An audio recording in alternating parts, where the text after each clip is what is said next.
Oh shit, guys, it's all what we feared. Rock is dead. No, it's not. Oh, yeah, no, yeah, it might be. Oh, thank fuck, no, it's not. MGK, I'm joking. I actually do enjoy a lot of his music, but Emo Girl is definitely one of the worst songs ever. We know. If you want to know more of my thoughts on Machine Gun Kelly, make sure you go and check out one of my latest videos that's up on the channel right now. So, do I actually think Rock is dead? No. I put that in for the clickbait. I actually think it's a far way away from being dead. But you haven't been completely murked, because I do think Rock is in some murky waters right now. There was way too much murk in that sentence. But no, now it isn't the time of the clean but interesting King of Rock Elvis or the dirty anarchists being the Sex Pistols. We're living in a time where Bring Me the Horizon are collaborating with Lil Uzi Vert and making one of the best metalcore songs of recent years. We're not even how it was in the 90s, where Oasis were the face of mainstream rock and the pop rock, and when Nirvana were the grunge and dirtier side of things as well. We're now in an era where Youngblood is doing a Sex Pistols cosplay, and Imagine Dragons are described as kinda heavy.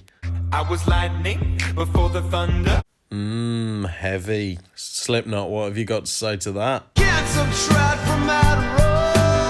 Oh, for fuck's sake. So why is rock going through such a tough time? Personally, I think it's just down to people's resistance. I think there's too many snowflakes in the world, and hard music that asks some questions is too much for a lot of people to deal with. But has there been a massive decline in musical artists, especially in the alternative genre? Yes. Massively. But to be fair, we have still got some class acts such as Bring Me the Horizon, Youngblood, Avril Lavigne, Bad Omens, Jaden, just to name a few. Despite having some people that are still amazing, just look at the people we've had in the past. We've had Oasis, Nirvana, the Sex Pistols, Elvis, Linkin Park, Limp Bizkit, David Bowie. I could name so many more, and yes, I know some of those artists are still going. Like, we've still got Blink-182 going. Tell me that you wouldn't have rather seen them back in the early 2000s. That's always what happens. No matter how crucial to the scene, people run out of things to write and make their best music early in their career. And despite how tragic Kurt Cobain's suicide was, that's why I believe Nirvana stood the test of time,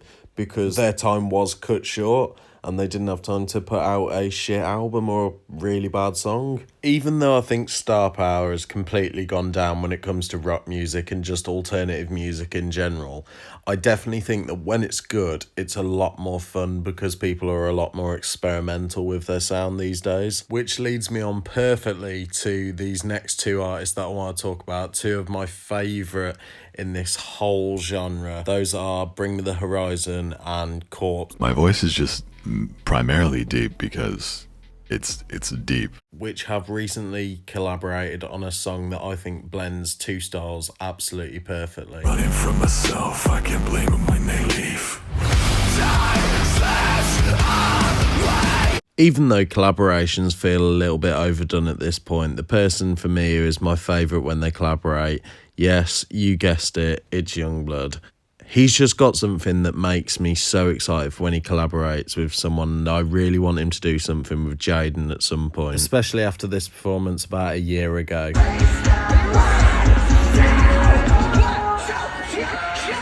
Another thing that's indicating for me that rock is going more and more off the mainstream, I know we've got people like Machine Gun Kelly, and I know also that there's rock festivals. Reading is arguably the biggest festival in the UK ever.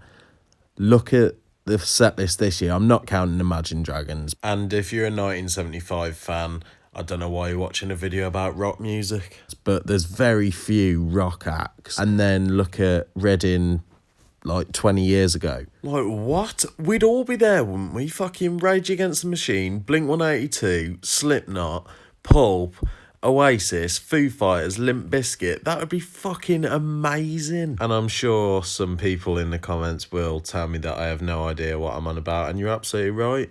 With a lot of rock, I don't know anything about it. Metal, I'm really not that fucking clued up with. I like some of it, and that's my opinion with a lot of music. I like parts of it.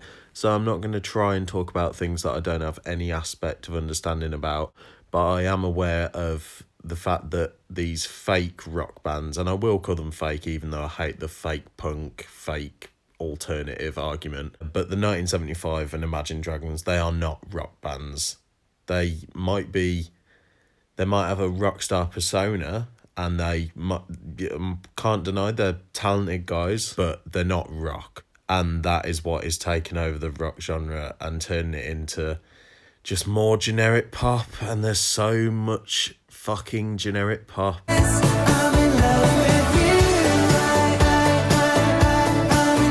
That's rock, is it? Wow. Maybe rock is dead. Honestly, guys, listen to whatever you want to, but personally, I'm really not a fan of Matty Healy or the 1975, and seeing them win the best rock group, just, it pained me. Like, this is what is killing our genre.